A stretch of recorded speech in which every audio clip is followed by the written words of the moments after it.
नमस्ते दोस्तों, मेरे चैनल पर आपका स्वागत है। मैं हूं मेघा।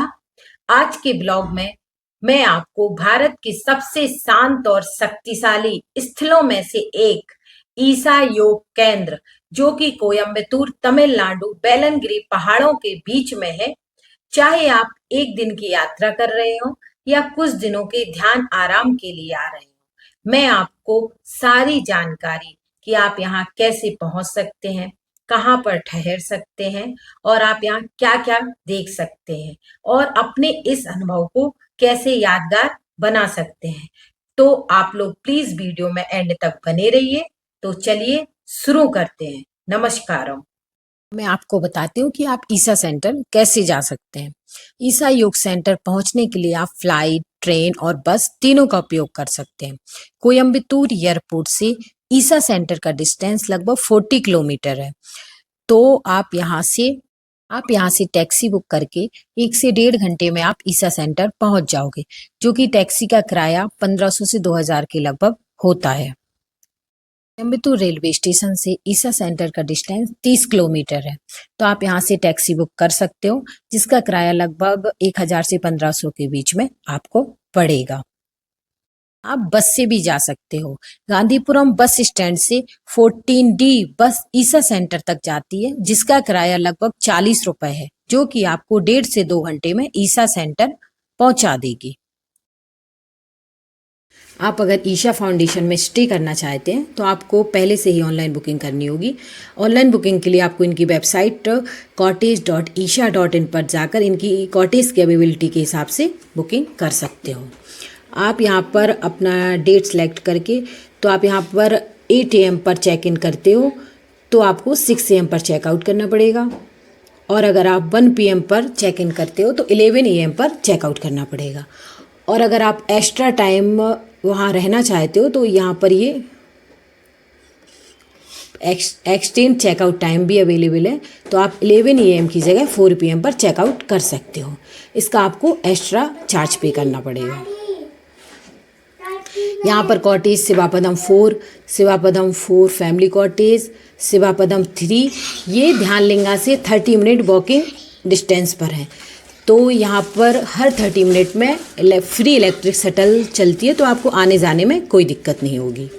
और अगर आप ब्रह्मपुत्र कॉटेज करते हो तो ये ध्यानलिंगा से 15 मिनट वॉकिंग डिस्टेंस पर है। और ये अलाइम और नंदी ये ध्यानलिंगा से ओनली 5 मिनट वॉकिंग डिस्टेंस पर है। तो आप अपने हिसाब से ये कॉटेज बुक कर सकते हो। हाँ, यहाँ पर आपको जब आप ऑनलाइन कॉटेज बुक कर लेते हो तब आपके पास एक कन्फर्मेशन ईमेल आता है, जिसमें डॉक्यूमेंट अपलोड करने के लिए एक लिंक आती है, जिस पर क्लिक करके आपको वेरिफिकेशन के लिए आईडी अपलोड करनी होती है। आपने जिन मेंबर्स की बुकिंग की है सारे लोगों की आईडी अपलोड करनी होगी।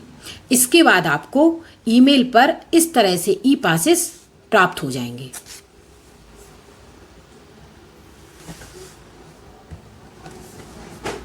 इस तरह से आपको ई पासेस प्राप्त हो जाएंगे। ईसा कैंपस में अंदर जाने के लिए 2 एंट्री पॉइंट है, एक सर्पद्वार से और एक वेलकम पॉइंट से। वेलकम पॉइंट से केवल जिन्होंने ऑनलाइन ईसा स्टे बुकिंग कराई है वही एंट्री कर सकते हैं। अगर आप बस से आते हैं तो आपको बस स्टैंड के लेफ्ट साइड आदि योगी की प्रतिमा और राइट साइड में सर्पद्वार देखने को मिलेगा।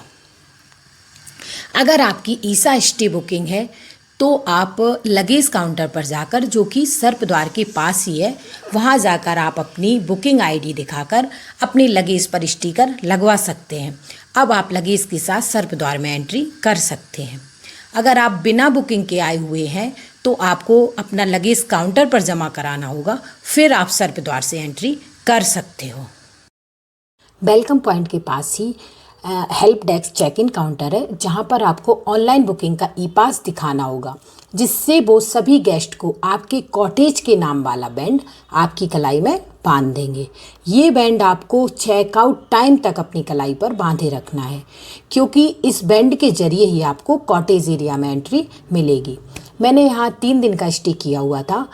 1 दिन के लिए मैंने शिवापदम 4 में स्टे किया था और 2 दिन के लिए अलाइम कॉटेज में स्टे किया था। तो चलिए मैं अपना एक्सपीरियंस आप लोगों के साथ शेयर करती हूँ। ये है शिवापदम 4 कॉटेज। यहाँ पर आपको कॉपर का जग और 2 ग्लास मिलेंगे, 2 बेड, 1 टेबल, 1 चेयर, 1 अलमीरा। ये यहाँ बाथरूम एरिया है और ये आपको ड्रेसिंग, और यहाँ से आप बेलनगिरी पहाड़ों का खूबसूरत नज़ारा देख सकते हैं। आपको रूम एकदम क्लीन मिलेंगे। तो मेरा एक्सपीरियंस तो यहाँ का अच्छा था, तो मैं तो आप लोगों को सजेस्ट करूँगी कि आप लोग ये रूम बुक कर सकते हैं।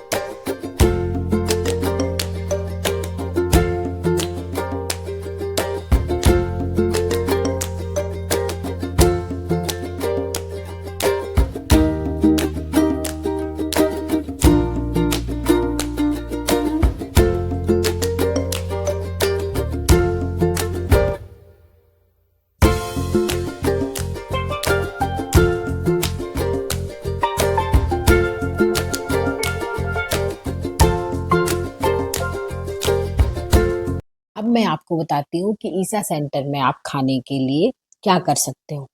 ईसा सेंटर में आपको भोजन करने के लिए भिक्षा हॉल में जाना होगा। यहाँ पर दोनों टाइम सात्विक भोजन निःशुल्क दिया जाता है। भिक्षा हॉल में पहला बैच सुबह 9 बजे से और दूसरा बैच 10:35 से, तीसरा बैच 11:10 पर होता है। इसको ओपन बैच भी बोलते हैं। 11:30 बजे भिक्षा हॉल बंद हो जाता है। इसी प्रकार शाम को भी 3 बैच में भोजन दिया जाता है। पहला बैच 6:50, दूसरा बैच 7:35 और तीसरा ओपन बैच 8:10 पर होता है। 8:30 बजे भिक्षा हॉल बंद हो जाता है। तो आप इसको ध्यान में रखकर ही भिक्षा हॉल पहुंचे और सात्विक भोजन का आनंद लें। ईसा सेंटर के अंदर आपको 2 रेस्टोरेंट मिलेंगे जिसमें आप स्नैक्स का आनंद ले सकते हैं। रेस्टोरेंट 7:30 PM पर बंद हो जाते हैं, तो आप रात में टाइम से भिक्षा हॉल पहुंचे, नहीं तो आपको भोजन का कोई और विकल्प नहीं मिलेगा। ईसा योगा सेंटर मेनली 3 कैंपस में डिवाइडेड है। पहला एरिया जो कि बाहर का एरिया है, उसी में आदि योगी की प्रतिमा है। दूसरा, जहां आप बिना ईसा स्टे की बुकिंग के भी घूम सकते हैं। इसमें ध्यान लिंग, लिंग भैरवी, सूर्य कुंड और चंद्र कुंड सब आ जाते हैं। और तीसरा एरिया जहां पर सारे कॉटेज बने हुए हैं, अगर आपका यहाँ स्टे बुकिंग है तो ही आप एंट्री कर सकते हैं। अब मैं आपको जितने भी प्लेसेस विजिट करने को है तो उनकी जानकारी देती हूँ। यहाँ पर 2 कुंड, सूर्य कुंड और चंद्र कुंड है। सूर्य कुंड मेंस के लिए है और चंद्र कुंड फीमेल्स के लिए है। इन कुंडों में आप स्नान कर सकते हो जिसकी टिकट प्राइस 20 रुपीज है। इसमें आपको नहाने के लिए कपड़े दिए जाते हैं जिनकी टाइमिंग सुबह 6 बजे से रात के 8 बजे तक है। ध्यान लिंगा में प्रवेश करने से पहले इन कुंडों में स्नान करने की सलाह दी जाती है। ध्यान लिंग में आप अद्भुत शांति और शक्ति का अनुभव करेंगे। यहाँ पर आप बैठ के मेडिटेशन कर सकते हो। ध्यान लिंग को आप फूल और लैंप ऑफर कर सकते हो। यहाँ पर दिन में 2 बार 20-20 मिनट की नाद आराधना भी होती है। ध्यान लिंग की टाइमिंग सुबह 6 बजे से शाम के 8 बजे तक है। ध्यान लिंग के सामने आपको विशाल नंदी जी के भी दर्शन होंगे। इसके बाद आप लिंग भैरवी के दर्शन कर सकते हैं। लिंग भैरवी में कुछ खास अनुष्ठान भी किए जाते हैं, जैसे देवी अभिषेकम, वस्त्र अर्पणम, मणि सेवा, कुमकुम अर्चना जैसे कई अनुष्ठान आप करा सकते हो, जो कि पेड है। लिंग भैरवी के पास ओंकार सेशन भी चलाए जाते हैं, तो आप फ्री ऑफ कॉस्ट कर सकते हो। मैं आपको आदियोगी के बारे में बताती हूँ। सर्प द्वार से आदियोगी जाने के लिए आप बैलगाड़ी का उपयोग भी कर सकते हैं, जिसका किराया 10 रुपए पर व्यक्ति होता है। सर्प द्वार से आदियोगी का डिस्टेंस लगभग 500 से 600 मीटर का होगा, तो आप पैदल या बैलगाड़ी दोनों से जा सकते हैं। अब मैं आ गई थी आदि योगी स्टैच्यू के पास। यहाँ मैं 3 दिन रुकी हुई थी, तो मैंने 2 दिन आदि योगी के दर्शन किए थे। अगर आप कहीं जाने का सोच रहे हैं तो आप यहाँ आ सकते हैं। आपका यहाँ का एक्सपीरियंस बहुत ही अच्छा होगा। यह आदि योगी की प्रतिमा 112 फीट ऊंची है। आदि योगी का अर्थ होता है प्रथम योगी। ये प्रतिमा दुनिया के पहले योगी शिव का प्रतीक है। इसकी टाइमिंग सुबह 6 बजे से रात के 8 बजे तक होती है। यहाँ से जो आपको ये बेलनगिरी पहाड़ियों का खूबसूरत नजारा दिखाई देता है ना, ये तो अद्भुत होता है। और यहाँ पर हर दिन रात को 7 बजे से 3D laser light and show होता है। यह शो 30 मिनट का होता है। यह शो केवल एक प्रस्तुति नहीं है, बल्कि यह एक आध्यात्मिक अनुभव है। तो आप लोगों को मेरा वीडियो कैसा लगा, कमेंट करके बताइएगा। ऐसे ही नए नए प्लेसेस की जानकारी के लिए प्लीज मेरे चैनल को लाइक, शेयर एंड सब्सक्राइब करना ना भूलें। नमस्कारम। आप लोग इस लेजर लाइट शो का आनंद लीजिए। जय माता दी।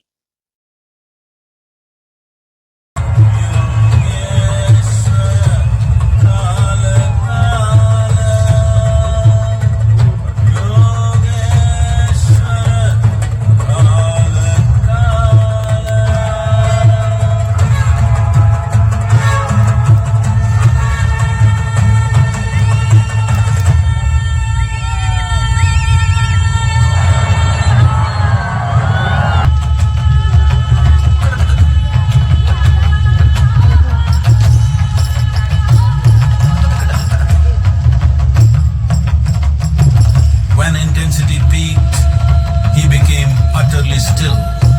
People saw that he was experiencing dimensions that no one had ever known or able to fathom. His ecstasy and intensity allowed him to transcend his physical form. Witnessing an individual human in union with the cosmos, they called him a yogi, as he was the first one, the Adi Yogi.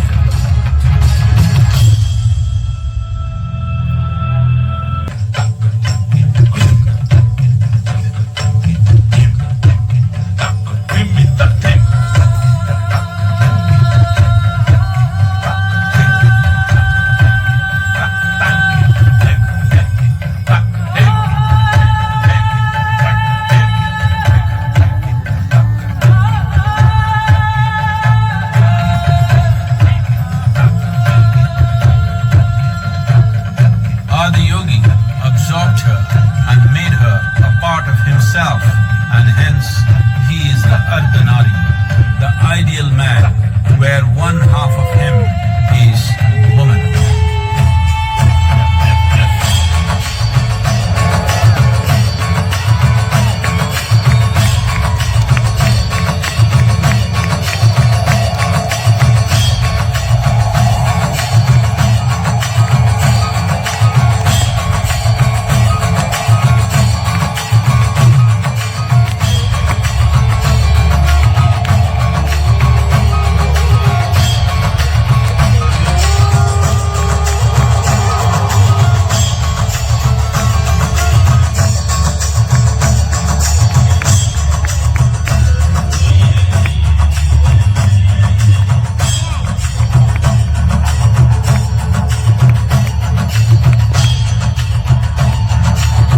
Seeing the splendor,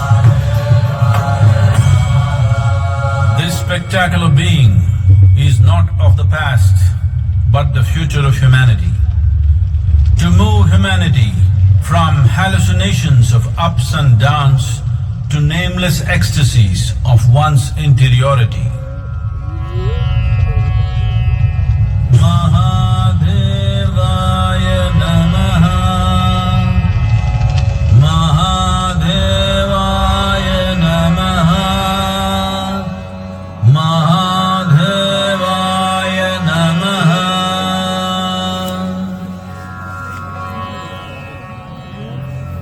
Gaya Gaya Geshwara